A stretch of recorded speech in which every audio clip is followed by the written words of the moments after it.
at the Perfect Lab Podcast, we're happy to introduce Whoosh Bespoke Wheels as a sponsor of the show. Whoosh Bespoke was born out of necessity. Their race team struggled to find wheels that offer the perfect fit, strength, durability, and that big old thing, a reasonable price. The people behind Whoosh Bespoke are racers and engineers seeking engineering excellence, and they offer precision forged wheels crafted by racers for racers, with a product lineup that includes a wide range of options from monoblock to modular wheels, including 2- and 3-piece wheel designs.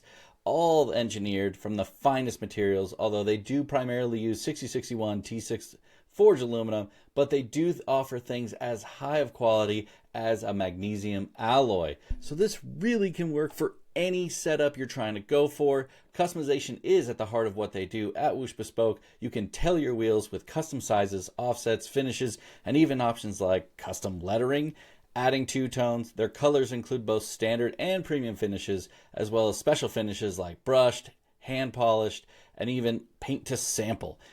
Every set of wheels produced exceeds the JWL standards and meets the rigorous WCEC quality standards, and they are tested by real people with real cars racing all around the world. And guess what? Me and Kilgore, we're also going to be part of that team. So we're going to be putting these things to the test. We're putting them on our cars. Kilgore's going to be repping out and going through all the time attack season. I'm going to be beating them up at HPDE days and just having a good time with them. So I want you to go take a look at them and make sure you give them a follow on all their socials. It's whooshautomotive.com, Whoosh Automotive on all the socials. Go check them out. Welcome back to the Perfect Lab Podcast. I'm Mark Jager. This is Mark Kilgore.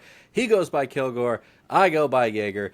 And funny enough, we're talking with John Hunter and John Lugod. So we're going to call them Lugod and Hunter for today. And what we're going to be talking about is the 2025 Tire Rack SCCA Time Attack Challenge at Las Vegas Motor Speedway. This event was at Las Vegas. It was pretty wicked. I was a complete and utter loser and didn't go out to this event on the West Coast and didn't even attend. Sorry, guys. I wish my Mustang was good enough to be there. A couple of Mustang bros did show up there with Chris Reber, and he was able to show up and attend and have a good time. And, of course, we had John Lugod, who showed up in his, I want to kind of say sleeper Del Sol, but it's not a sleeper whatsoever. But I think even social media came across a few times and made it seem like, what is this Del Sol out here doing, being up in the top of the categories? But first we're going to start with John Hunter here. So John Hunter, okay, man, why did we pick Las Vegas? How did you get there? And just give us your overall impressions of the event, how it went, and then we'll kind of bounce over to Lugod and let him give his whirl on what he thought the event was and how it went. Yeah, well, thanks for having us on again. Appreciate it. Love having Lugod here as well. It's a good friend. And Vegas, how do we end up there? Well, the big thing is, whether people know it or not, we have a lot of regions that run time trials or time attack. And what we do is we like to support the regions and help them grow and or support them when they have a really good program. And Las Vegas actually has a really solid time attack and track day program, typically getting about 100 cars per event to their events. Wow. So that's pretty impressive, right? And they run there at the outside road course where we ran, and they reached out and said, hey, what about bringing the tour here? And I looked at their results, and I was like, you know what? We've struggled on the West Coast every time we've come out. You guys seem to have a pretty solid base to work off of that might make this event something feasible that we can do. Let's roll. Let's do it. So this is our second year going out there. Once again, the amazing region to work with. Just a bunch of guys volunteering their time, and they crush it. They do a hell of a job. So I think the event overall went really well. It was the first event of the year, so of course you got some rough spots getting back into the groove of things. And then, of course, we threw ourselves and the world a little bit of a curveball, introducing a new product at the same time on the same site with the Shootout, which we can talk about here in a little bit. But overall, I think it went really well. The thing I was really happy about was the drivers seemed to have a really good time. The paddock seemed to be have a pretty good time itself. And we knocked out some new records. I think 9 or 10 brand new lap records got set. And we didn't have any downtime. The Oh, only really? downtime, the only downtime we had was really we had a flex time built in, and the ambulance crew came in to use the restroom. It took a little more time than we planned on them using up. Other than that, the track time went flawlessly. So you didn't Session. allow any Subarus on track, huh? Actually, we had some Subarus. Wow. We just don't allow them to be modified. No, just kidding. See, there you go. No, no. No, yeah, but no, it was a great weekend overall in terms of that, and I'll let John pontificate here, and hopefully he'll agree with me. But I think everybody had a pretty good time. And the one thing I'd like to point out is when you look at the track, it doesn't necessarily look that exciting, and I'm really curious to hear what Lugod says because. I've talked to people in momentum cars and horsepower cars walk away saying that track's really actually a lot of fun. It doesn't have elevation, but it's a good challenge and it's a good time. So I'm curious what John has in terms of feedback All on right, that. Lugod, what you got for us? Yeah, I thought the track was very fun to drive. I know it's a different configuration than what the Optima guys run, and those were the videos I was kind of going off of, and then I realized, oh wait, we're not going over there. Um, yeah, I mean it looks flat from the parking lot, and you just from afar you have a hard it's a hard glance, right? You think, oh, I could figure this out, and then you get on track and you realize, oh, it's a little bit more technical and complicated than it looks. There's a lot of sections where they're S's, but then if you have power, it's not straight, But if you don't have power, it's a straight. There's a lot of pin turn corners where you actually have to slow down the car, get it rotated and back on the throttle. So the horsepower cars do well coming out of those corners. And then you have some medium to high speed sweepers, which I will say, I can't remember the turn number, but we're heading towards the warehouses. Oh, And that's like the only thing I can see is that I'm going top speed towards the warehouses. I got to break somewhere. Um, so that's another visual cue that was a little hard to get over a little bit, but it's a lot safer than it looks. And it's a really fun corner because it's a complex combo that leads into another acceleration zone. So you get that right, you're going even faster. So does it have, like you kind of mentioned, visual cues? So is it kind of like, I always make fun of Willow Springs for this. You go to Willow Springs and there's no visual, like no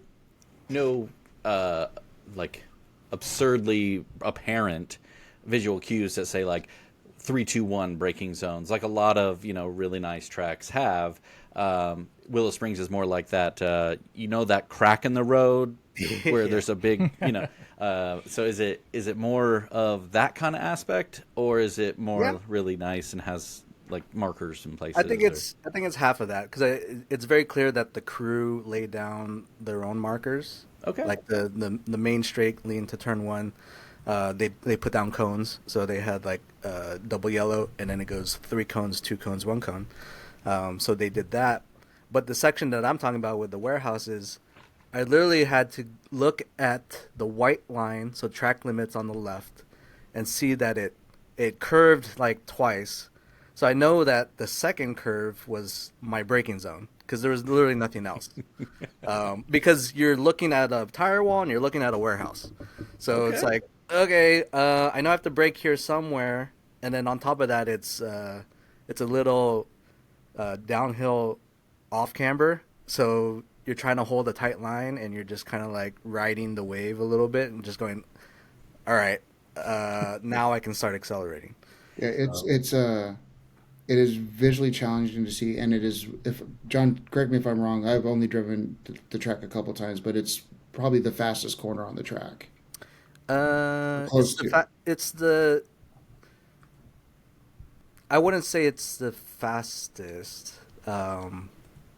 It's Fastest second. real corner. It's second fastest, but it is the most sweeper oriented. So you're holding sustained min speed for a while, and before you switch over to make a left turn, which is the same radius turn. So you're holding peak G twice, around 90 to 100 miles an hour, before the next straightaway. So it definitely has that feature in which you get to load up the car, ride the ride the grip, and then slowly transition over to another turn. So I would say it was pleasantly surprising how complex the track actually was to get right. So I'll ask you this, John, or Lugod, I'll say, Lugod. So what made you say, "Hey, man, I'm gonna pack up my car from California and SoCal and cruise over to Las Vegas to try out this event"? What really made you interested in this event and to get out to Las Vegas? Because he did what you should have done, Jaeger, which is complain that there's no West Coast events. And he's like, all right, there's one. I'm going to go. To be fair, over the years, like, time trials would come out. But it would always conflict with either a competitive autocross that I was already committed to or some other event that, unfortunately had a little bit more benefit from my company. So, like, there were scheduling conflicts at that time. But this one, John Hunter reached out to me. I said, you know what? I am free that weekend. The car, surprisingly, is not down or broken, so I don't see why not. I couldn't come out. And then the weekend before I committed, I broke the transmission during a wheel race. So it was a situation where I was going to ask a friend to borrow his race car to come out to the time trial. So I still really wanted to come support the series. But some stars aligned. I was able to get permission to continue using the loaner gearbox I have on the car. And I convinced them that, hey, I really want to do this event. I really want to do it in my company car, the Shaftworks Del Sol. And I really want to potentially do well. So, so we made that happen, came out, and had a blast doing so. And just for our visual audience here, we're showing his beautiful Shaftworks Del Sol. I mean, this car, I got to see it in person at finals this past year, and it actually staggered me a bit. Obviously, being a SoCal native, I've seen a lot of Del Sols over the years, and let me tell you, I've seen a gangbusters amount of really poorly modified Del Sols. And Lugod mentioned to me something about this body kit / everything else that's on this car that just makes it incredibly wide. I want to say you also had to modify the tire arches to fit the tires you wanted to fit onto it. This car is just way more involved than what really kind of meets the eye in terms of initial impressions when you first look at it. So give us a little bit of touch of what you got going on that's special with this Del Sol. It didn't start that way, but I guess that's how every build goes, right? Yep. So the intention of the car was I wanted to participate with Grid Life in GLTC, so touring car. And it seemed at the time that the formula to do well is you needed to have some weight to the car so that you can have some power to the car. Well, that's how we ended up with the big wide wheels and tires, is because when you have all that weight, you need a way of being able to put it to the ground, and it just trickles down from there. But how I got the Del Sol, because I wanted to go wheel to wheel, a buddy of mine said, hey, I have a friend. He has a Honda Del Sol. It's been sitting in the barn for 10 years. It's been an endurance car for 20 years. So it's caged. God. It's ready to go. You just pick it up and throw a motor in there, and then, let's get the car started. And I go, I have a lot of history with 90s Hondas. I know them in and out. I've done dampers for them. I've done competitive autocross with them. This would be an easy button. I'm familiar with the car. If I'm familiar with the car, I can be familiar with spatial awareness on track with other people doing wheel to wheel. So that's kind of how I ended up starting with a Del Sol, is because a buddy had a buddy that would sell to me for really cheap. Nice. Yeah. Hey, man, there's nothing wrong with buying a cheap race car to start your endeavor. But, I mean, for what I've seen with it and what you've been capable of doing with it, I just have to say, I've been more than impressed with, I already knew you were a good driver. Grid Life Virtual Race taught me that one real quick. At the end of the day, we had we have a guy in a car. I mean, as you might have understood by listening to Lugod talk about this earlier, an interesting fact about Lugod is how articulate he is and how he talks about driving and the driving experience. Right? It's not just, I turned a little bit here and I felt a little something. Like, he can really articulate every little nuance within a car, which then transitions us over a little bit to what he kind of does for the day in, day out stuff. So give us a little bit of feedback. Okay, so what do you do here at Shaftworks? So here at Shaftworks, we service mid-grade to high-end performance dampers. So mid-grade, looking at Olin's. I have my own in-house brand called Bilanx. Basically, I take the best components you can find overseas that are machined pretty well, and kind of put it back together and have a well-performing damper for a relatively low price. But just like anything in life, you have 3 options, pick 2, right? You got high performance, reliability, and cost and affordability. Well, the Bilanx version, that is affordability and that's performance. I won't, blow smoke up people's butts. Reliability. I do expect these dampers to come back to me every 2 years for a refresh. It's just like any high performance motor. You get your time out of it, you get all the performance out of it, and you got to refresh it eventually. And it's just the nature of the beast, especially with the cheaper components. Is they're not as good as the high end stuff, but you can make them perform really well like the high end stuff. It just doesn't last as long as the higher end stuff. And then of course we have I do JRZs, I do Penske, I do dabble a little bit with some MCS stuff, but for the most part it's Penske and JRZ on the higher end. Gotcha. So I have to ask, one thing I've said for years and years and years, I've definitely seen my fair share of guys who have a lot of money, don't have a lot of skill, and they'll go buy the best shock money can buy and throw it on whatever POS that they have. I mean, it could be like an M3, a POS, whatever. But he puts it on his car, but has no idea how to tune it, has no idea how to understand it, all of those things. So how do you kind of deal with that clientele? Do you offer anything that, because obviously your butt dyno is probably better than probably most people that I can imagine. So how do you kind of work with those people in that regard, and how do you tune their how do you tune their suspension to get them an optimal setup? I do offer trackside support. So if someone's looking for education in terms of their dampers, where to start out, how to get the car dialed in based off their limited driver feedback ability, right? So part of the education is tying those two together, trying to get drivers to understand what's happening in corner entry, what's happening in the middle of the corner, what's happening coming out of the corner. And that's really the 3 very basic stuff for me to get a bulk of the tuning done.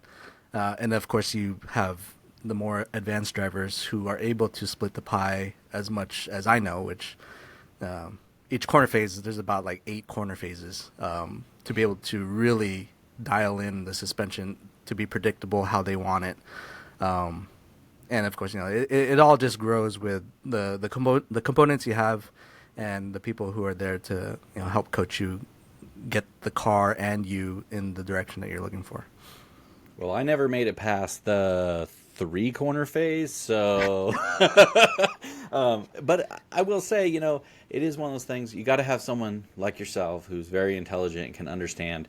There are many drivers out there that kind of go down the construct of like, hey, the car feels really bumpy, and like that's the only thing that they can tell you, and you as a shock tuner in that regard at that moment go, yeah, that's not enough detail, I can't help you with your situation. So it's great that you offer a trackside support that can really work them into understanding what they're going to need to give for feedback, so you can understand that, and then give them valid tuning options after that to get that done. So yeah, that's Yeah, pretty cool.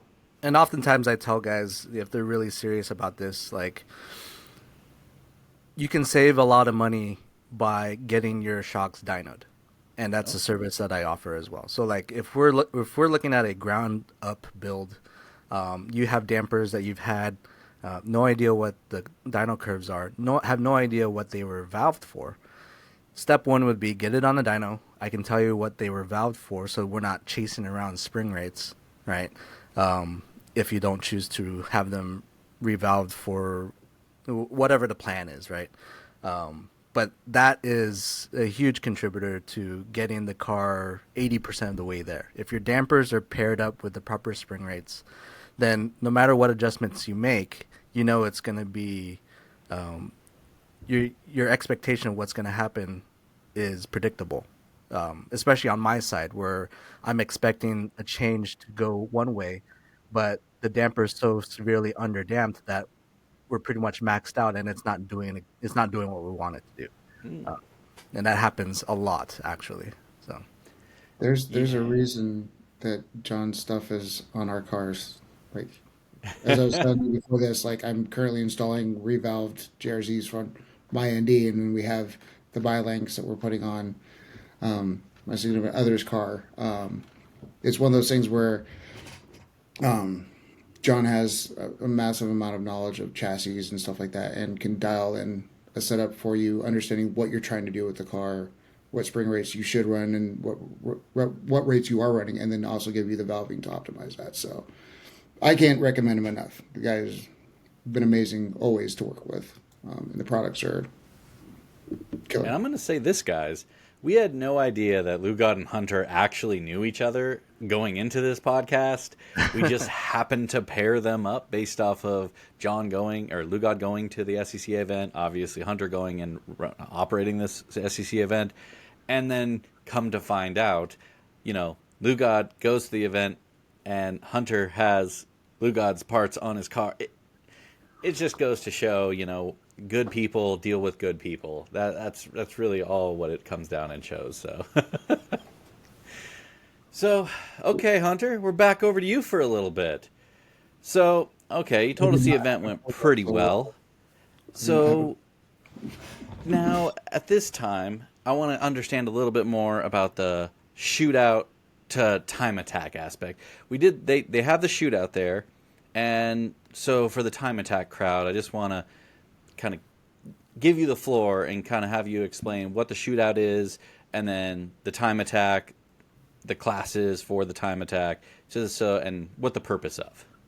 Got it. Yeah. So the shootout's something new this year, and the idea is kind of like Optima, right? It's just without the fluff. It's autocross one day, time attack the other day, and big part of this is, there's a lot of autocrossers out there, and there's quite a few that are probably interested in time attack or are interested in time attack.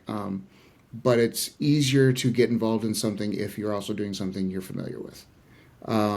So it's kind of one of those things where they get a dabble on both sides, because can't remember what the percentage is of people came to the Time Trials National Tours last year that were also national competitive autocrossers, but it was a significant amount. It was enough it's noticeable, and so it was like, this is kind of up their alley. I'm not trying to pull people from time attack. I'm trying to get people into time attack, and that's kind of a step process.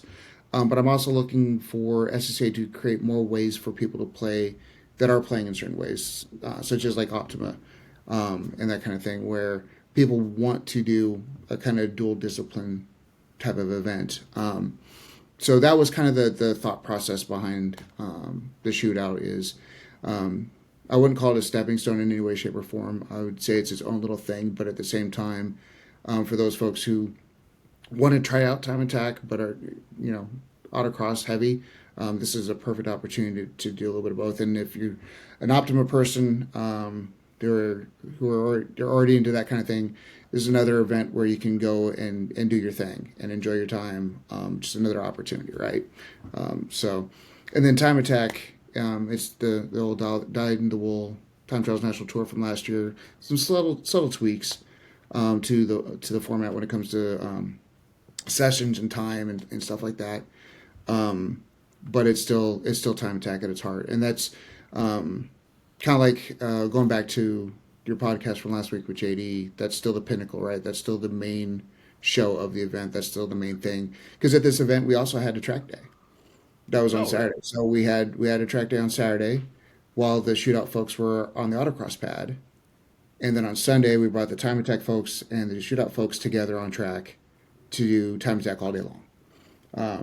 So it was three different ways to kind of play and get on track, or experience motorsport, or as I know John Lugod and I have talked many times, we're both really passionate about car culture in general, and if you're passionate about cars, right? So getting people out to play with their car and enjoy other folks who are really into their rides and building them and using them at speed. Yeah, so going back to the shootout, it seems so obvious now when you do it, but I mean, whenever you talk to a lot of people, especially people who are in time trials or even wheel-to-wheel racing, there's not an insignificant number that don't start their car career out saying, yeah, I started autocrossing, I started, solo, and then moved on to time attack, moved on to wheel-to-wheel racing, did other things, right? Like autocross is such a easy entry, or it has such a low barrier of entry. It's very easy to get into, pretty small cost, pretty minimal risk. That's how I got into it. That's how a lot of people got into it. But like, it just makes so much sense, and you just kind of have to. You're just like, why did it take us so long to say, hey, we should have those two events together on the same weekend in the same place, right? Like, let people kind of mingle and mix, and you can have people come out and experience both. I'm super happy that you guys are sort of taking that on and allowing people to be able to do that. And again, and this was always one thing that sort of grinded my gears, no pun intended, but where people always, I mean, I can get it, but like, you shouldn't always expect people to go through this ladder system, right? That like, oh, wheel to wheel is the ultimate, way that we want people to push, or we want to push people that way. Look, some people really like autocross and they're going to stick with it, right? Some people may go from autocross and then they may try track days, time trials, time attack, and they may like that. Some people may want to get into wheel-to-wheel racing, but people each have their own things that they like. But that doesn't mean that you can't have people and drivers experience different things. And ultimately, I think it's going to make you a better driver. I think we've had the conversations before that oftentimes people who start in autocross tend to adapt to track driving much better, quicker, versus someone who just comes out to a track day, for their first sort of events. But kind of from that perspective, John, give a little bit of background on, from behind the curtain, sort of what led up to this. How long have you guys kind of been planning or thinking about it?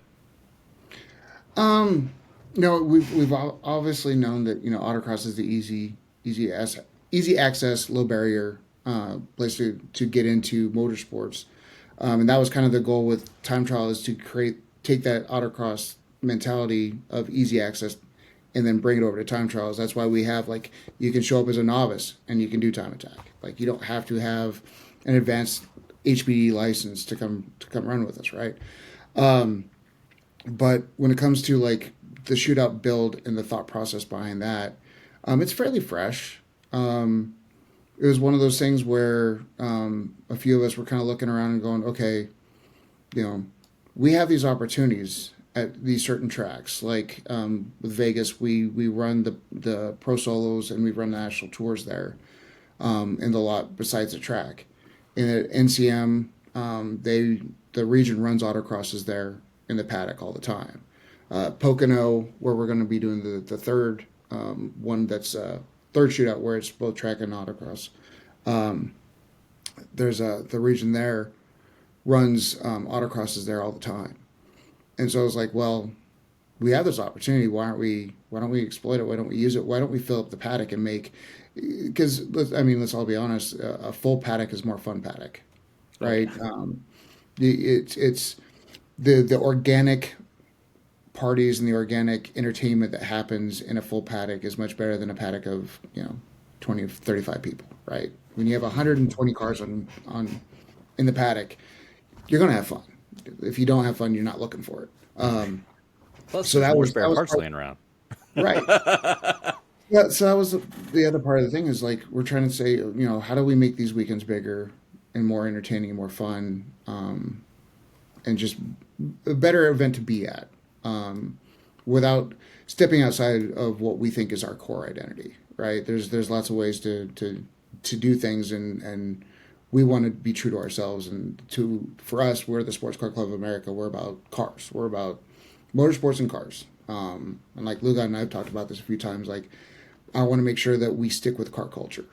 I'm passionate about cars. Like I grew up, I'm a '90s kid, a '90s car guy. Like I'm down in the wool when it comes to like the time attack and JDM and Euro cars and stuff like that. I'm all about it, and I love them. I would love to.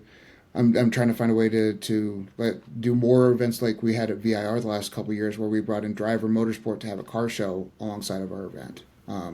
So we're looking at doing more of that both this year and next year, because I think that's an important aspect of having the car culture there. Whether they're competing or not, they're still there. We're celebrating cars. We're Sports Car Club of America, so we're celebrating cars. And then you get spectators to show up and check out a car show. Then they're also checking out the time attack, and you get, kids excited about cars because the families come along. And this is a point that John actually mentioned to me that really hit home, was the whole thing about like, you've got families in racing. They're legacy racing families, right? But what about how do you get the kids that aren't legacy racing families? Well, you start them off, they love cars, right? Go to a car show, and then the car show has a time attack going on. What's that? What's this crazy Del Sol thing running around that looks like it's out of Gran Turismo? That's awesome. I want to do that when I grow up. And it helps us continue to grow the car culture and the time attack. In my mind, the time attack product, and keeps people coming in on the backside to fill in as people exit on the other side. Yeah, that was a huge conversation that we had in Vegas, was that autocross does provide a safe environment for you to flog your car and know what the limits are, and then be able to move on from there, whether you want to go time attack or you want to go wheel to wheel. But ultimately, as a culture right now, we need to find ways to get younger generations even interested in what autocross is. Like autocross is the intro, but how do you intro the intro? Like we need to get these kids exposed to cars the same way we did when we grew up. You go and do so much with Hot Wheels and all that stuff, but like if you bring friends and family to a track event, but in their eyes it's their concourse event, right? They're out there to show their car. They got barbecues going on, but then you got motorsports happening in the background. That's how you get young kids back into motorsports when they grow up, right? Yep. We're in this weird generation where for us, we feel like it's slowly going away, kind of dying. But then the younger generation of racers right now they're not sure where they want to go. And we're trying to steer the ship in a way, or like now we kind of have to feel like we need to steer the ship so that these guys have a place to play 10, 15 years from now. And so that we can be the old guys that are still on track, like we also want to be doing this. So yeah, it's one of those weird things where it's like, we need to find a way to get these kids an outlet, and at the same time bring in fresh new blood into the sport, whether it's with SCCA or if it's with Grid Life or GTA. Like, it doesn't matter. It's just a matter of getting these kids' eyes on the product, and the product is, burning fuel and, drifting, or like batteries, or whatever. Drifting does so well for Grid Life as an attraction for normal people. Same thing with the festival. So there's definitely ways to be able to get more people to see what we love so much about this. One of the things I really loved about the Vegas event that I don't think everybody got to see, but I got to see it. I'm an event organizer. I'm running around taking care of things and stuff like that. But I noticed there was a family there, probably even an extended family, and doing time attack. Actually, I think this driver might have actually just been doing the track day. But every time he'd come in or go by or come into pit, these kids would jump up and down and clap and yell and they're like, "Go dad!" And just having a blast at the track. And that's more of that. Yeah, we need more of that. That's what's awesome, right? Yeah. So that's the thing is we always try to preach that we're family friendly. Come camp, hang out, spend the night, but bring the family. That's in all the emails and all the stuff we send out is like don't hesitate to bring your group, your people with you. Yeah. And I'm not going to say something that I don't think John Hunter doesn't know. Obviously, you and Adam Jabay, JD, y'all are all friendly, friends with each other, right? You're all trying to do the same thing, but just in slightly different ways. And I'm sure you may have even had conversations about it, but from my perspective, having participated in with all three organizations over the last couple of years, it's always so interesting to see the different demographics at each event.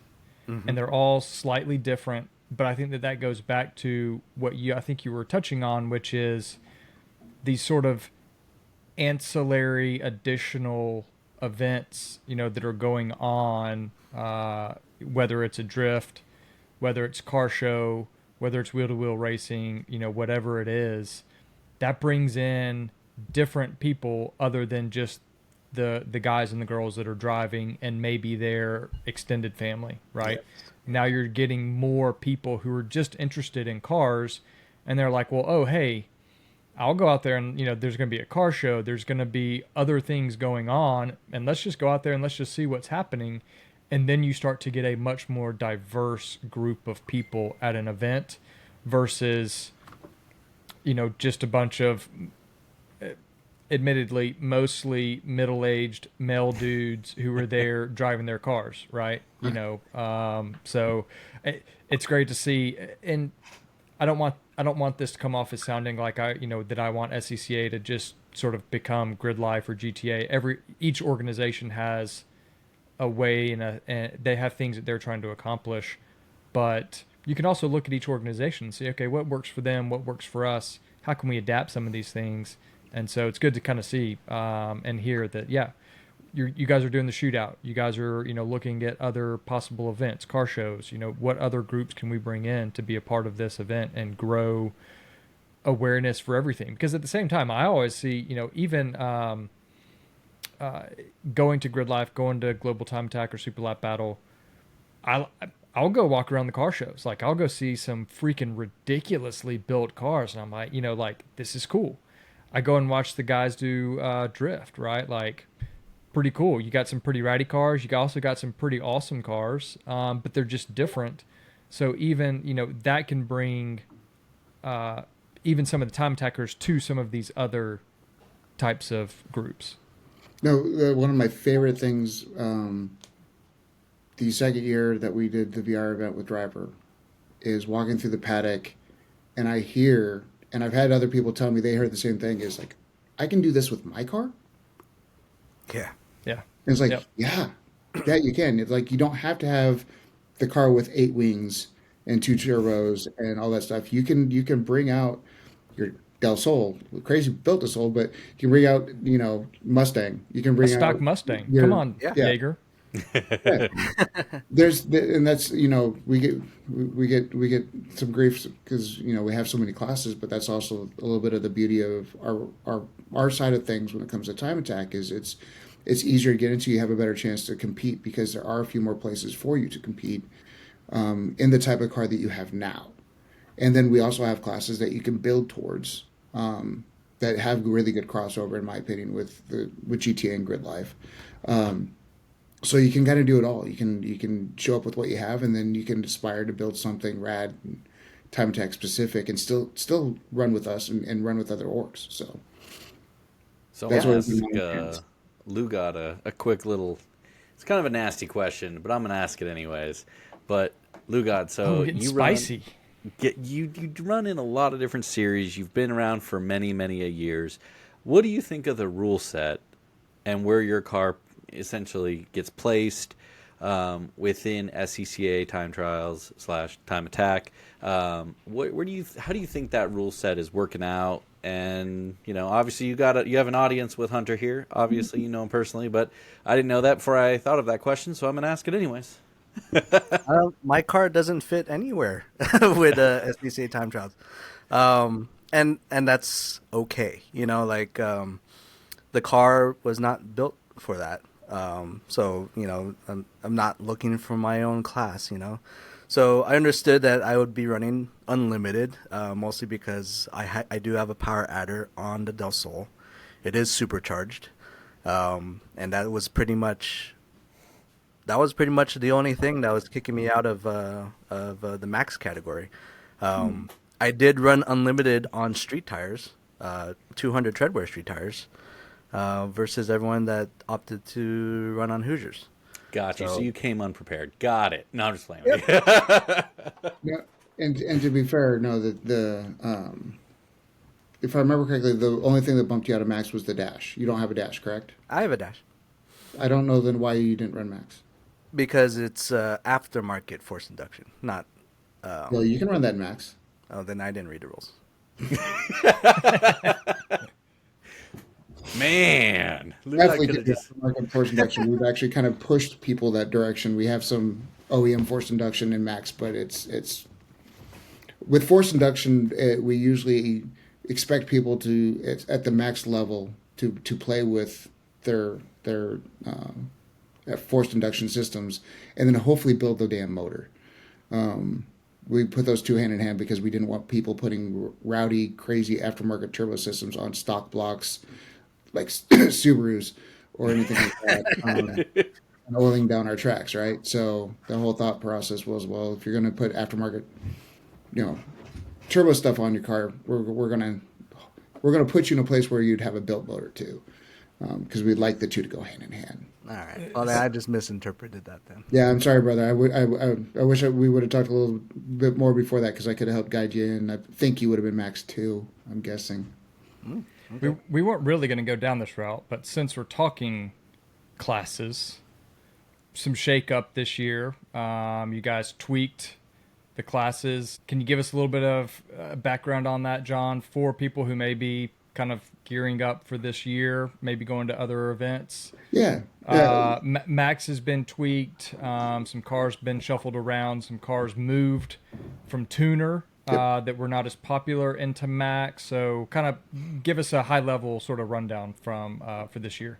Yeah, and I think we talked about this a little bit last time, but for tuner specifically, what we were seeing is a lot of the cars in Tuner 1, when we looked at other organizations, and more specifically our Track 9 brand, which has 10,000 participations over the course of a year typically, we were seeing that people with Tuner 1 cars would show up to the track with either a stock version of their car or a max version of their car. They added aero, they added stuff, because when you're talking SS1LE, ZL1s, and those kind of cars, the suspension comes pretty good. The car brakes pretty good, but people are like, oh, I want to add something a little bit more, a little spicier. I want to add some more aero, or I want, I'm going to do engine work, that kind of thing.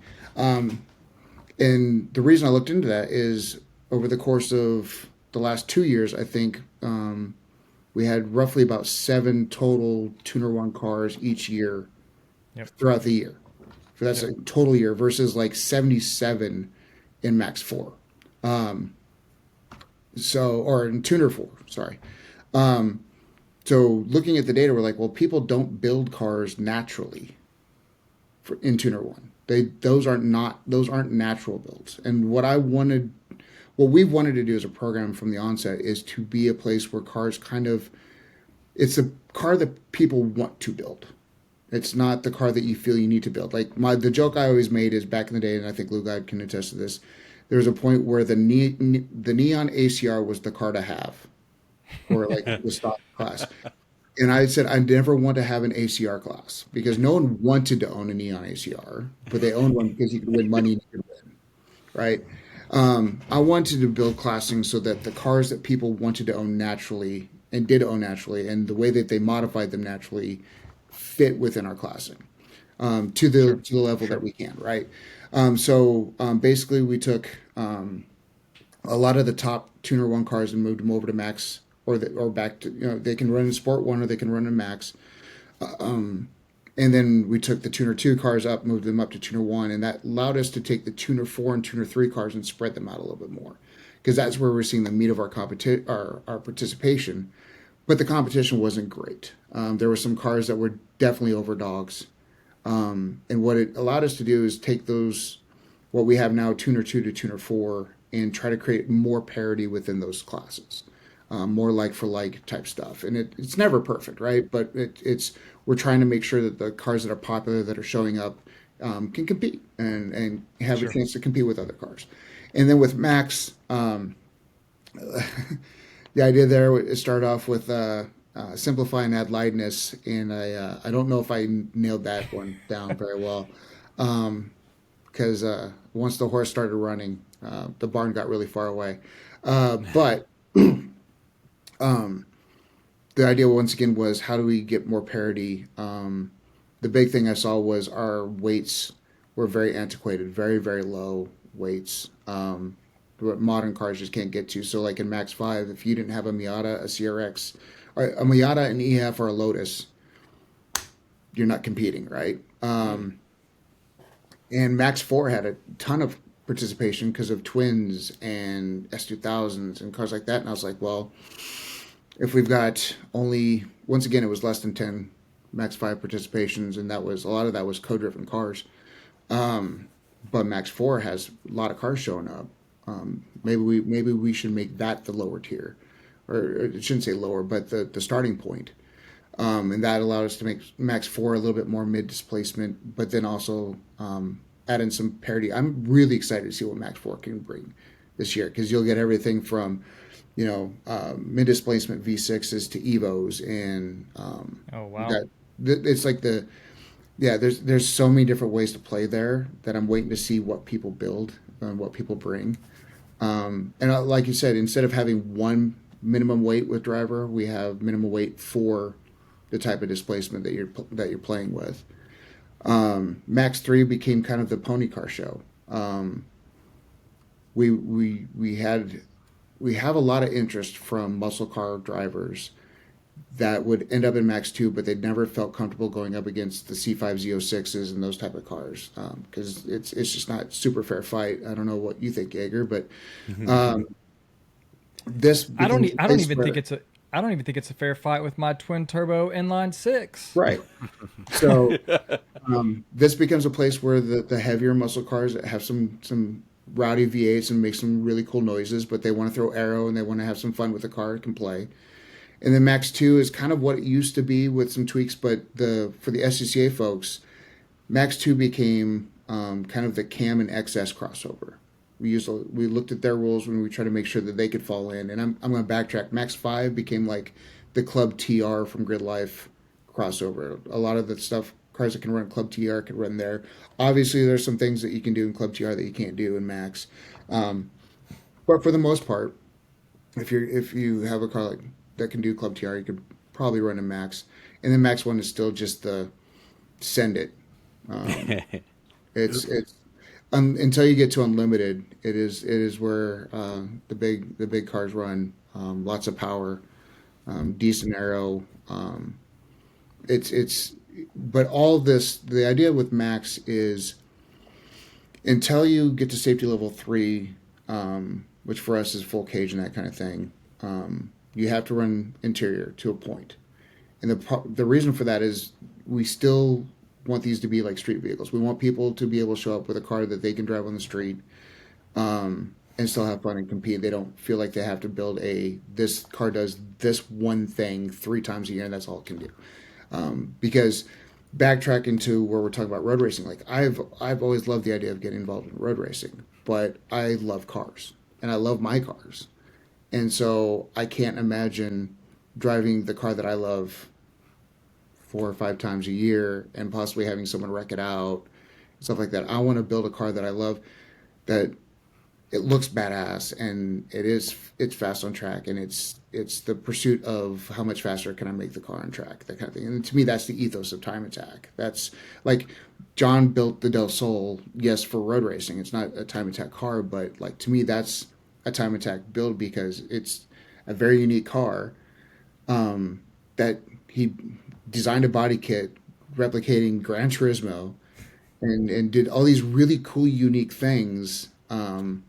To me, that's what the sport of Time Attack is about, is like build your badass car, build your dream car. And that's always been the tagline of Max. It's Max's dream car built or bought. You can show up with a McLaren 720S and run Max 1, or you can build a Z06, a C6 Z06 like Justin Peachy's car, and see who takes it. You know, does the McLaren factory put it together better, or does Justin Peachy put it together better in his garage with plywood? You know, And I'm going real with it, so I should enjoy it while I can, right? There you go. I got two questions for you, Hunter, which is one, you mentioned you hit on something which was kind of Max 5, Club TR, a little bit of crossover there. To what extent, I mean, do you guys consider some of the crossover when you're looking at these rules? Obviously, it doesn't play a major role, but you at least look and kind of say, like, are we doing anything that's going to, you know, massively differ from another organization that's going to, you know, hurt us? Is there a little bit of consideration there? no, absolutely. It's to me, you're never going to get it perfect. Like you can't, Sure. you can't. We're three distinct organizations. We're never going to have the same rule set. That's, you know, when we brought up when NADA happened, that wasn't the intent behind NADA. NADA was more work together on scheduling, work together on promoting the sport, work together on making Time Attack great in North America, right? So knowing that we're going to have different rule sets and we're going to come to our rule sets in slightly different ways, I'm desirous of making sure that there's ways that people can compete in all the organizations. Because, like I said, Global Time Attack only has so many events a year. Grid Life only has so many events a year. And we only have so many events a year when you look at the national level, right? Yep. So giving someone an opportunity to stay in their region and do multiple events, even though it's with different organizations, to me was important. I think that is once again lowering the bar of accessibility and making it easier to get into. Which brings me, I'm going to roundabout again mention that, you know, SCCA has regions that run these events. You don't just have to wait for a national level event to show up. There's lots of really, really strong regions with big time trial, because the program's still a time trial program. Time trial, or what you would call Time Attack events, going on, so that you don't have to wait for the national events to show up. You can also run with them, and they're using our national rule set, which once again creates that easier access to different organizations. So at least that's my thought. Any specific regions which are doing taking on Time Attack pretty well, and kind of it seems like what I've seen recently is that multiple regions sort of banding together to share resources, share time, share volunteers, and putting on, you know, 3 or 4 events, maybe even more throughout the year. What are you aware of those for some of our listeners? Maybe you can throw those out to people. Jager, I don't know. You had our website brought up. If you went to resources and then clicked on regional TT programs, it'll bring up a map and it'll bring up all the different regions that have time trial events. So you can see it's a lot of the United States. Obviously, there's some bare spots up north. In New Mexico, we got pretty much nothing, but there's a lot of really big regions. Like the Indy region has a killer program. I wouldn't say a lot of the regions I'm going to talk to have dang near 100 cars at their events, especially between time trials and track day, because a lot of programs will incorporate both just like we do. So you got Indy region, you have Washington, D.C. region, Steel Cities. The Texas region obviously will be there in May. There's so many that I could go over. North Carolina region, you run into CMP. There's a lot of opportunity to play. And you mentioned one of the things I'm really proud of. And one of the things I've worked with some of the region leaders with for the time trials program is talking about working with each other. Like the mid div guys out of the Kansas City area working with the folks from Colorado. Both have pretty decent sized programs, but getting them to do like shared events twice a year, where they're going to High Plains as a Colorado event, but the mid div guys are there as well as part of their points event, and then in turn they're going to Hastings Motorsports with the Colorado folks. So you get some crossover, and what that does is it creates a bigger event, right? So you go from maybe you get 45 to 60 cars at your local regional event, and now you got 100, 110. Once again, it makes it more fun. It makes the paddock more lively. It creates better competition. All the things that become a positive. So I'm very I really push to have regions work across and work with each other to help grow the program, because once again the whole intent is to grow time attack. Like that's one thing that I am passionately aligned with JD that you had on last week, is the growth of the sport. Like that's the whole idea. Is do I care if you run with Grid Life and GTA? No, I want you to run with them, but do I want you to run with us too? Absolutely. I want people to run with SCCAs too, but I also just want to grow the sport. Well, that's one thing I really love about the SCCA program as a whole, right? You're not just talking about, and again, I'm not knocking GTA or Grid Life, but the one thing that SCCA has above and beyond, and by far at a greater capacity, is more events that are put on by the SCCA crew, right? In a regional program you guys have across the U.S., obviously, unless you live in Montana. It's just one of those situations where you guys have a presence everywhere. Someplace, somewhere, you can go and talk to somebody who's run with, or they currently run with or have, or something of that nature, and they can tell you about an event they went to, and you can, essentially you go to a car meet in any of these places, I bet you're going to run into somebody who's run an SCCA event at some juncture in time. And that's just one of those really cool factors. And then you can kind of, create that brotherhood, or, however you want to call it, aspect that makes it really cool. So that's one thing I really, really appreciate with the SCCA. And what that brings to the time attack table per se, for what you guys do and how you guys do it. So yeah, that's a big part of what I really, really like about the SCCA in its current format and what it could do for time attack. I think, Lugod, what do you think, man? New Button Willow track, SCCA next year? I hope. That's a really fun track. It's currently being slept on. I saw SCCA club racing there. This past weekend? Yeah, I participated in STL that race. Yeah, very cool. So wait, was that the race that the transmission blew up? This is a different Honda where the transmission was. Yeah. I mean, that's just the nature of the car. It's an old SCCA car, running old OEM components that are 40 years old. So, actually, sorry, I have to ask this. So I don't think we mentioned it. What motor is actually in this car? Which car? Sorry, your the car. Del Sol. The Del Sol. Okay, the Del Sol. So the Del Sol is a JDM K24 motor. Okay. It's got some drag cartel cams, Jackson Racing supercharger. Putting out about how much horsepower? So at full boost, it's making 470 horsepower. How often do you run it at full boost? Not very often. Yeah, I was waiting for you to say that. Yeah, so currently there's no ABS, have electric power steering, but for the most part the car is still very analog. So at that power level, it is quite the handful. Oh, I bet. And I'm just going to reiterate this again. This is the results from Las Vegas Motor Speedway. Right, so my man Chris Reber holding it down for the Mustangs.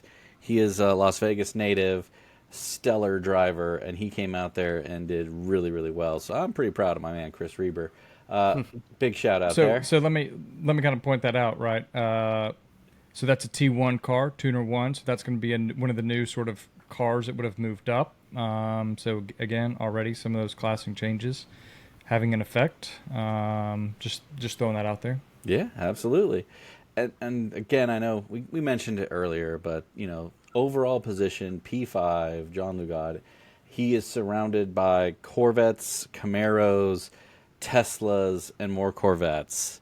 And that's just a testament to how well the man can build a car and then turn around and wheel that car. So pretty awesome to see all the different, again, I'm seeing other Corvettes, Caymans, Miatas, FRSs, BRZs, BMWs, Cadillacs, Ford Focus, Miatas, more Mustang. Man, there was a lot of Mustangs at this event. Jeez. Yeah, where were you? You get a lot of Mustangs. Dude, I'm almost more upset now after looking at the results a little closer to know I could have really measured up how terrible I drive. Jager, have you looked at all where your car would be classed? I think probably tuner one. I haven't. You got. I don't know if it'll bore the podcast people. I can walk you through it real quick. Well, here, that's a good quick thing, right? So I have a 2015 Ford Mustang with no power adders. It's got an intake and catback exhaust. I have a splitter and a wing. No suspension. You did the arrow. And I have You're in Max, coilovers buddy. on it. Yeah, the arrow is kind of the crossing line between tuner and max. Gotcha. So you would be perfect for Max 3. See? So, yeah, I mean, and If you didn't my have the thing splitter is, in the wing, if you didn't have the splitter wing, you'd be tuner 1 pretty much guaranteed. and I definitely go down the path for myself where kind of like John, right? Like for me, especially, I'm going to say in my old time attack age, I just show up to an event and I say to the tech inspector, I say, tell me what class you want me to run in. I'm not specific. I'm not trying to win. I'm just there to have the best of times with my friends. And that's what I come there for. And, if you end up on a stage or a podium, great. If you end up just clapping at the guys who won, great. It doesn't matter to me. It's just there to have a good time. And like you guys said, get the barbecue out, hang out, chill in the paddock. That, I get to watch people like Lugod go there and tear it up and have a good time. And I'm going to tell you right now, I was at finals this past year, and Lugod was pitted next to us. And, I was ear hustling him as he's talking about his car to other people and how he's going to change things and do this. And I'm like, oh, that's a good idea. Hey, maybe we should do that.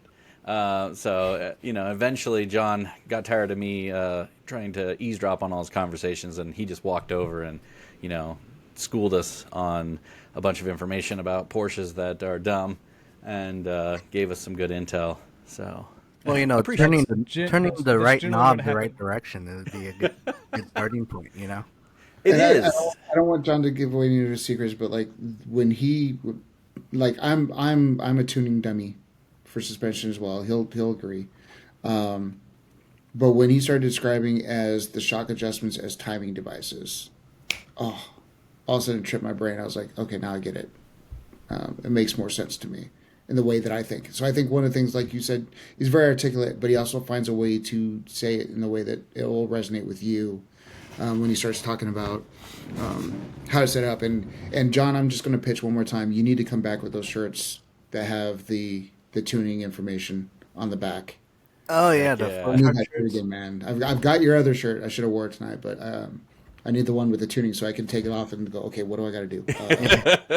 What's funny about those shirts is that I made one. I think it was about oversteer, and then one of the guys came up to me and was like, "Great, so now my competitor can read off my back of how to fix their car." And then a couple months later, they're like, "So when are you gonna come out with the understeer shirt?" I go, when I have money." And I haven't had one yet, so maybe I'll make an understeer shirt for you guys. There you go. Everyone appreciates it. a good, solid shirt that they can rep. And, at the end of the day, it's a conversation starter, too, because I know I've definitely worn some, interesting shirts in the pits. And someone will, like you're saying, right, you'll be at the food truck getting some food or whatever, and all of a sudden they read your shirt and you're like, oh, that's funny, or, oh, dang, this makes sense. Oh, now that I understand what that actually means. And it's just a conversation starter. You know how many like legitimate friends that I have that have met at the track, and now we've known each other, like me and Lugod ourselves, for over 10 years now. So, it's those little things, that we can, as we were talking about before, I think Lugod was expressing it quite eloquently, where, we're going out there, we're going to the track, and we're trying to just have fun with our cars. But at the end of the day, we're also trying to spread the passion of motorsports. We're trying to get kids involved. We're trying to get families involved. We're trying to make it so, don't get me wrong, I want to be the old man in jorts rocking the Corvette and, having a good time. But at the same time, we want to get these other, get the kids involved. We want to get the families involved and let it just be known that the track's not just a place for, guys to go roam. Corvettes. It's a place where everybody can go and have a good time, and I think with people like John Hunter here putting on events with that concept in mind, with the theory behind it as being, hey, we're trying to put on an event that's family oriented, that's family fun. Again, like Kilgore mentioned before, when you start having things like drifting, I've seen them having axe throwing out there. I've seen them throw out. Oh, what's that game with the bags and the hole? Cornhole. There we go. I've seen cornhole out there, obviously. And once the driving's all over, some beers and some hanging out. And again, it's a family thing. You get people that you've never met before, and I've definitely done this. Just roam the paddock, check out cool cars, start up what's going on with this? Lugod's car is a prime example of. I guarantee you, he gets hit on by like 10 or 15 guys every time he goes to the track, asking him what's under the hood, baby. Come on. It's definitely a situation where, these guys are coming up asking questions. They want to know what's going on. And that's just what makes it fun. I don't know. That's what I always thought was interesting. Yeah, I'll say this. Go ahead. Go ahead, Lugo. When it comes to the motorsport events, like I feel like we're at a turning point where we need to get these kids involved so that we don't lose sites. We don't lose tracks. Like if we don't get more people pumped into doing the thing, we're going to lose it. And we see it down here in SoCal, right? With Irwindale gone and Auto Club gone. Because someone higher up just thought, hey, motorsports? Nah, no one's really doing that. Let's get rid of it, right? So the make more money doing something else. Yeah, the more, exactly, Amazon warehouses, right? So the more we can get the generation to be pumped about it, the better off the sport will be in the future, because they'll just recollect a time where, like, yeah, I went to the track with my pops. We saw he was racing and we were having a ton of fun. I want that for my kids, and if we can just get back to that and really pump that up, then we may have a good foreseeable future with motorsports. At least in SoCal, I feel like it's going away. I do recognize that the Midwest is like growing even bigger. I see there's more and more tracks popping up in the Midwest, so I feel like as a whole this could grow bigger than it currently is, and I want to be able to do this when I'm 90. So heck yeah, man. That's fair. I will say, I heard somebody sort of describe it this way. I think it's way down the road, but it was an interesting take, which is they were talking about the future of motorsport, and their expectation was motorsport will eventually go the way of what we now have with like horse ranches, right? Which is our cars will basically be put in stables, and you'll just go, right, and you'll take your car out onto a track and then put it back, right? Like it's just going to be sort of a bit of a rich man's game where they go and it's not going to be something, Lugod, which I think you're kind of getting at. So people are losing interest, maybe the younger generations, and eventually, especially we're talking about electrification and all this kind of stuff with cars. I have a very, very, very hot take on that. Okay, And then give it to us. and then it has to do with SCCA road racing because that's exactly what I saw last weekend. Yeah, I mean there definitely are a lot of road racers that participate in races that are not racing. So it's kind of like that horse stable thing you're talking about. Like they have the car, they're doing the thing, but they're not actively trying to win. They're just kind of there enjoying the day. Okay. And that makes it very difficult for someone like me who's very competitive because I'm trying to sift through the traffic when they're the traffic and they're just circling around the track.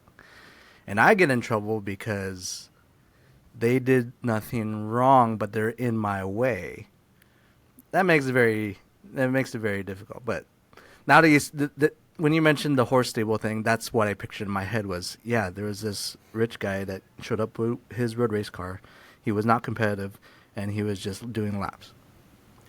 Yeah, So, and I can second that as I've been in that exact situation where in the cockpit you're sitting there helmet on and you're just exploding in your helmet, and that is I mean that is something where the benefit of myself is I am kind of that guy, just minus the rich part, of just going out there and having a good time.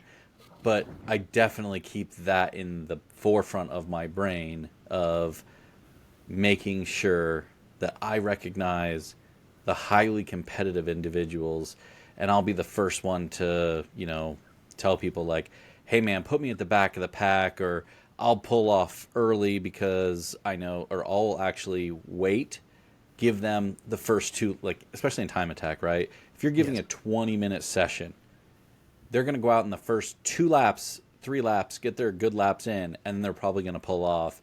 And I know I can go and have a 15-minute session after they're done inherently and just have my good time. But that comes with, the good old-fashioned age and wisdom aspect. So, yeah. But I get what you're saying. Like you said, that's the beauty of time attack. John's case, he's talking about road racing where you're competing wheel to wheel. Where time attack, with our program, we can set cars out by their time, and it becomes less of whether you're the person who's driving 100% or you're not. You're going to be grouped into the spot where your time makes sense, right? Yep.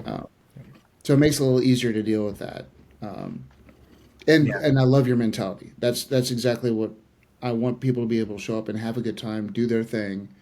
And that's why we have the impounds is after every session, whether you're an advanced driver or not, gives everybody an opportunity to take their helmet off and talk to everybody. Whether someone did something in front of you that kind of irked you, it's really easy to be pissed off with that Corvette in front of you. But once you get to know, oh, it's Mark. Oh, I know what Mark. Okay, I'm going to talk with Mark. We're going to make a plan for this next session. We got to figure it out. We're good. Yeah. Mark's doing his thing. I'm doing my thing. But we're going to work together so we can both do our thing the way that we want to do it. And I think that's a huge, huge thing to get done at an event, whether it's ours or anywhere else, is talking with the other drivers and making sure that when you're on track with them, you know what they're about, what they're doing, and working together. So I got that is one thing that. Oh, go ahead. I was good. Yep. I can't remember. It was a couple weeks ago. I was listening to another podcast, and that exact thing came to my mind, John Hunter, which is, and it made me think, I wish these other organizations had this. This is one thing that when I first started with the SCCA and we had these impounds, I was kind of like, why do I have to go? I'm going to dip out. Yeah, whatever. But I've very quickly grown to appreciate and wish that this was done by more organizations because, I mean, there's so many benefits. Exactly of what you just said, which is if something happened on track, you can figure out what happened, why. Here's what I saw. What did you see? What was going on, right? This makes me think back to this last year, which I think another benefit is you end up ultimately, around the people after the first couple sessions, right? You generally are going to end up around the same people over and over and over again because you're all running similar times. So this makes me think back to at Time Trial Nationals this past year. Two guys that I didn't really know, but we were all running similar times, so we were always around each other, and we started working together, right? What are you doing? How many laps are you doing? How's your car, right? Which was Phil, Jew, and Rob. Oh, Two, that. Great. yeah, two awesome dudes, like two totally awesome dudes, who I've now, like, sort of, we now have a bit of a friendship, right? Like, we were there racing together. And Rob would say, hey, like, and throughout his weekend, he was like, yeah, I think, the transmission's getting a little squirrely. I'm hoping it lasts a lap. It may not last two. And I'm like, okay, great. Listen, I'll give you a little more room. You try and make that first lap. And he's like, yeah, just, give me that first lap. And then if it's not happening, I'm going to pull over and let you go, right? Like, we'll all work it out. There's another, we were starting our first lap, and they black flagged us. I think somebody went off behind us, and we were in a corner in such a way that Phil, like, I was starting to slow down, but I was, like, in the line of sight of Phil's field of view for the flag station, so he couldn't see the black flag.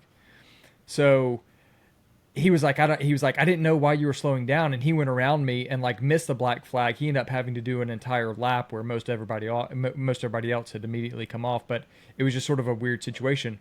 Once he came off, I was like, yeah, and then he realized it, right? He was like, I didn't see the black flag. I was like, yeah, I saw it and I started slowing down. You were coming up quick. I realized you probably couldn't see it because of the way my car was positioned, and so I got out of your way because I could see that you were still going, right? It allows you to have time to talk and figure everything out. And it's an incredible opportunity. I wish more people would do it. And I just kind of wanted to put that out there, John, so I appreciate that you guys do it. And absolutely. And I'm sure you get positive feedback on it all the time, but it is definitely a standout that I think that the SCCA does. It's funny because, like, exactly what you said is a lot of time, especially in the advanced ranks, drivers be like, what are we doing here? But once they get into it and realize, like, there's some serious gains here, whether it's just on track stuff or you're making new friends, getting to know new people. And the other cool thing is, like, yeah, there's times where you have competitors in front or behind you, but a lot of the time they're not even in your class. So it makes it even easier to work together to see if you can go faster. But at the same time, like, in where I come from, and John will attest to this, we come from the autocross world. We'll help each other in the paddock. We'll help each other rebuild our car. We'll talk about stuff, give each other advice, because we don't want to beat someone because they weren't at their best. Like, we want the competition to be true, right? So, like, and we're going to enjoy that. Like, that's what we enjoy. Like, I haven't really had much of a chance to run against Jonathan in autocross, even though we've run some of the same classes. But that would be the fun part, is, like, we are friends, and the testing, giving each other a hard time, like, yeah, got you again, type thing. For the fun, So, well, I have one final question for both of you, and it's a little rough. I'm not gonna lie to you guys. It's gonna be a little rough. I want 3 positives and 1 negative from the event. And for you, Hunter, basically what I'm looking at from you is a little self-critique. What's something you think you could have done a little bit better at the event? One? And just one. 3 positives, 1 negative. So we'll let Lugod go first. 3 positives, 1 negative. Yes, sir. The only negative I had over the weekend was I had an individual who parked it and it was not safe. Like, we were on the warm-up lap, and on the first hot lap he literally hit the brakes at the start finish, and we were piling up, and Oof. I decided to, it's a point by only event, but I decided to just bypass that because I didn't want the train to get longer. So I made sure I went around safely, not at pace. But that would be my only negative thing that happened during the event, and it had more to do with an individual than it had to do with the event. Three positives. I mean, it's a very welcoming environment. Everyone's super nice. There was no egos going around or anything like that. Everyone was very. Anyone who wanted help from me, I gave help, and anyone who was looking for help, or basically, it was a very friendly environment. Can't leave the other two. There was a lot of seat time. I will say that. I didn't have any issues with traffic other than that one person. In terms of cars being properly spaced, it ran very well, very efficient, and we didn't have any. They had flex time built into the schedule, and we didn't really have to use it. So. Sweet. All right, Hunter, you're up. For the listeners out there, if you're looking for seat time, SCCA is the winner in that category on a weekend, hands down. So check that one off to SCCA. Seat time, you're going to get the most at an SCCA national event, regional event, anything.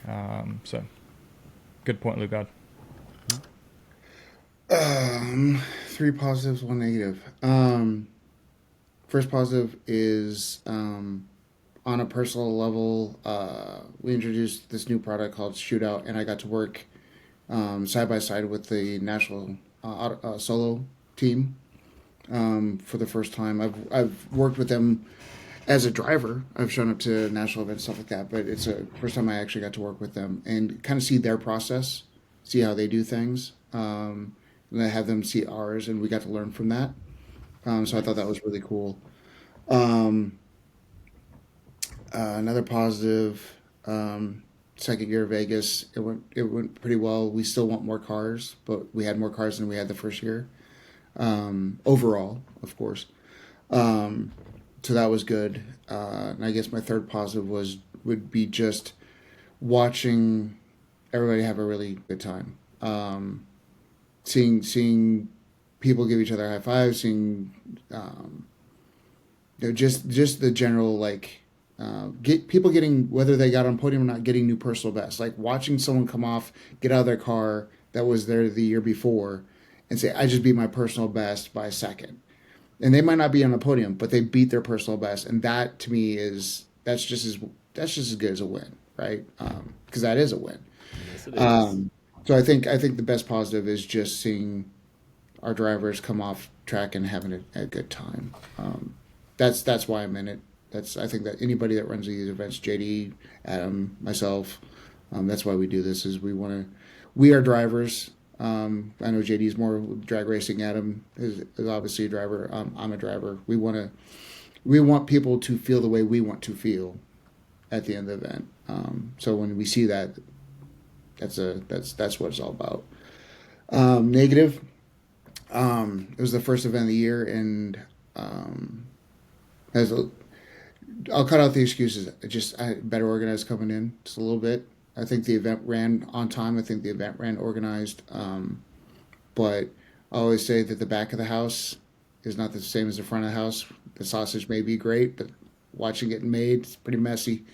I'm cutting myself a little grace because there's a lot of stuff going into why it wasn't as organized as I'd like to coming in with some of the communication stuff like that. But we're already rectifying that for the next few events and getting sharper on that side. So yeah, I would say that. I will add Hunter, one more positive that I didn't get to. I do like the impound drivers download because it humanizes the people on the track. And it definitely neutralizes any ego that's going on during the events because you actually put a face to a car and go, "Hey, man, next time we need to do this better."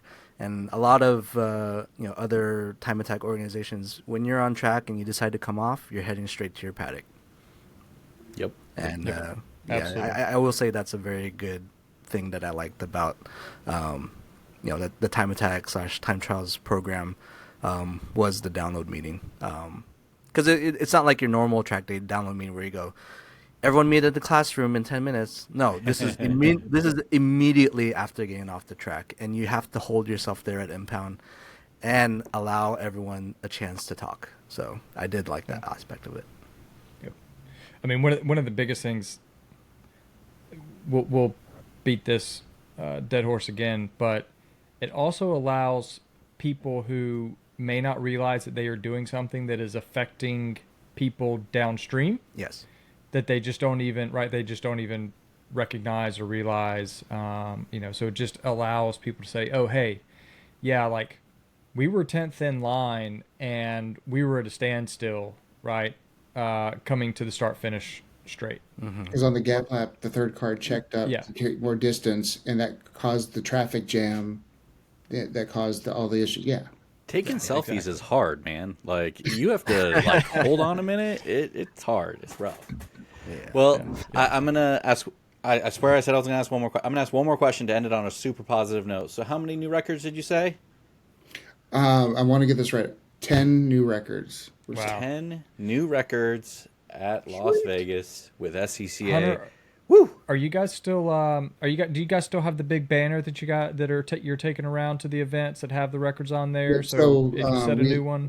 We have the 3 banners. We have the podium backdrop. We have what we call the faces backdrop, which is like a bunch of pictures taken at the events, just people having a good time, that kind of thing. And then we have one where it has all the tracks that we're going to, and the fastest lap set by the car. And for the second year in a row, Luca has his Mustang parked right there as the main picture. I'm guessing Clayton Yates was able to. But Mr. Yates got to cross his time off from last year, and that's what we'll do. Is if someone breaks the time, we give them a piece of white tape, and we cover up last year's time, and they write their name and the time across it to update. Nice. The new that. time. And the other thing is, if people are curious, that website, if you go to timetrials.scca.com, there's a tab called Result Records Recognitions, and the very first thing you click on is Records and Personal Bests. And in there, you can search by track, you can search by class, or you can search by yourself. Or you can do all 3. So once it pops up in the search there, if you obviously NCM there, but if you type in Las Vegas, and then put in so do a space and do a quote mark and put like tuner 1 end quote. You have all your tuner 1 times. Nice. But then you can see overall, you can do a search by name, you can do a search by however you want to look at it. You can do a search by car. You can see, okay, at NCM, what was the fastest Cayman? What class was it running in, that kind of stuff. And my goal is with this thing is to create a database that not only is going to have our class records, but also chassis records, driver records, all the different ways that you can win an event in your own way. Like, I know sometimes, you bring the car not to have in Tuner 4, but maybe you're the fastest version of that car in Tuner 4. That's a bragging right. Yes, how often do you hear that? I'm the fastest XXX car at this track. I'm the fastest Del Sol. Lugod's probably the fastest Del Sol to ever lap the outside course at Las Vegas Motor Speedway. But yeah, that's my goal, is to create a records and best where people, whether they're in time attack with SCCA or not, can go and look. Okay, what's a legit time at NCM with this type of car? Yep.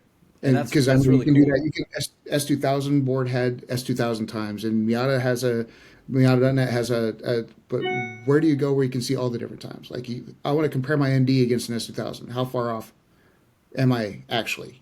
That kind of stuff.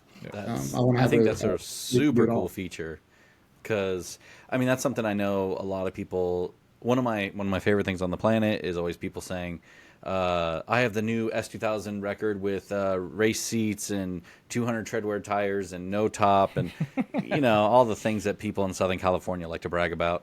So it's always one of those things. Something like this is really cool, so they can actually go in there and at least I always say this. If you don't know who owned the previous record before you did, you didn't break a record. So everyone out there in the sphere of life, keep that in mind. If you can't tell me who owned the record before, you didn't break a record. But All right, guys. Well, I appreciate your time. I know our listeners loved hearing everything from you. We'll definitely be having Hunter. You'll be back on the show, and Lugod, we got to get you talking about some suspension on the show because, whoo, you can educate our listeners. Hunter, you look like you had something to say. What you got for us? No, I was going to say let's plan around June. I'm hoping to have some information that right. will be important for folks on your side of the country by then. Sweet, some sweet insider information in June. All right, Kilgore, let's send... Hunter, yeah.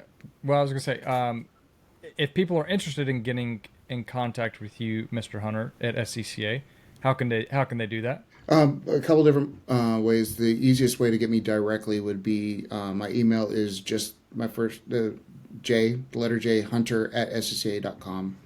So my name. Otherwise, just do timetrials at SCCA.com. That'll get you to the program. I read all those emails as well. And then if you have questions about classing or anything like that, you can go to our website. There's the questions tab, which will give you, help me class my car. What are you got rules questions? You need a license, that kind of thing. Anything you need, that goes to our time trials email as well. So timetrials at SCCA.com or jhunter at SCCA.com, either way. Or you can do what everybody else does, and you can Facebook message me or text me or call me or send me a message on Instagram.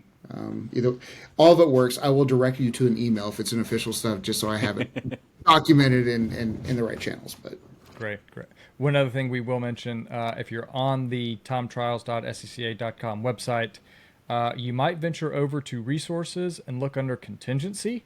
There might be a couple contingencies for this year, maybe some brake pads, some Vtor tires. So be sure and check that out because you might be able to get some credits for products through either of those, which I'm excited to see. I know we talked about this previously with some of our other podcast guests, but contingencies sort of have seemed to fallen out of favor, but now they look like they're maybe, some of the companies are maybe kind of wanting to bring those back. So I'm excited to see that. It's good to see. Me too. Mr. Lugod, over to you. How can people follow you on your socials, as well as for Shaftworks? How can people get in touch with you? Instagram, my username is OINOJO. Also, Shaftworks_USA. You can send me an email, sales@shaftworksusa.com. If you have any questions regarding suspension, consulting, or tuning of OS Geekin differentials, I still do that. So, those are the ways you can contact me. Excellent. Well, for all the listeners out there, thanks for joining. We, as always, appreciate it. You can find us on YouTube, Apple Podcasts, Spotify. You can find us also on Instagram, so make sure you follow us there, Perfect Lap Podcast. You can also check out our website, perfectlappodcast.com. We always love to see comments on these videos. We look at those and we respond. You can also email the show if you have any specific questions or if you have any topics. You can email us at maximumattack@perfectlappodcast.com. That's maximumattack@perfectlappodcast.com. We, again, as always, appreciate it. Thanks for listening. For all you time attackers out there, keep pushing, go fast, take chances. We'll see you in the next one.